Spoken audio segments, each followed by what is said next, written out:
Сәлеметсіздер ме оқушылар? Мектеп алды даярлық тобының жаратылыстану пәні бойынша сабағымызды бастаймыз. Сабағымыздың тақырыбы: ауа мен суды ластамау үшін не істеу керек? Мақсаты: ауа, судың ластану себептерін білу, оларды атау.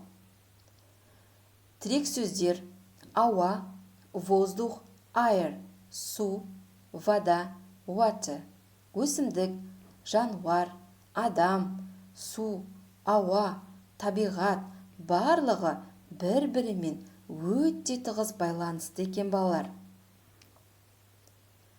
Ауа көзге көрінбейді, бірақ адамдар, жануарлар, өсімдіктер ауасыз өмір сүре алмайды. Олар ауамен тыныс алады. Ауаның қасиеттері түссіз, иіссіз және дәмсіз болады екен. Су тіршілік нәрі. Су бастауын үлкен таулардан алады. Судың 3 күйі болады: сұйық, қатты және газ күйі. Су сұйық зат.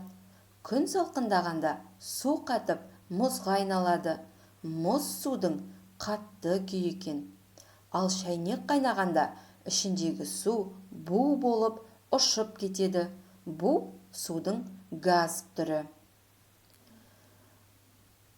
Су бізге не үшін қажет?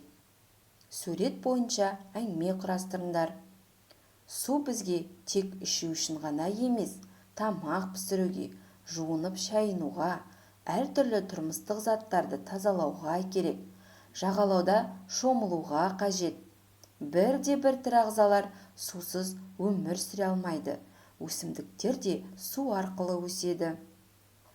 Ал енді балалар, мына суреттерге назар аударып, ауа мен суды ластайтын әрекеттерді табыңдар. Ауа мен су неден ластанады? Дұрыс айтасыздар. Ауа зауыттардан шыққан түтіндерден ластанады. Өрттен пайда болған түтіндерден ластанады. Және де көліктерден шыққан түтіндерден ластанады екен. Ал су неден ластанады?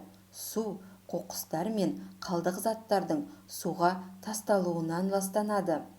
Және де зауыттардан шыққан қалдық лай сулардың өзен, теңіз, көлдерге келіп құйылуынан ластанады екен. Ал мына жердегі суретте өсіп тұрған өсімдік ауаны ластайды ма? Жоқ, дұрыс айтасыздар. Өсімдік ауаны ластамайды. Ол көзіне лас ауаны сіңіріп, таза оттегі бөліп тұрады екен. Жарайсыздар оқушылар, бүгін біз ауа мен судың маңызын түсіндік. Барлық тіршілік үшін ауа мен су өте қажет. Ауа мен суды ластамау арқылы біз табиғатты қорғаймыз. Назарларыңызға рахмет.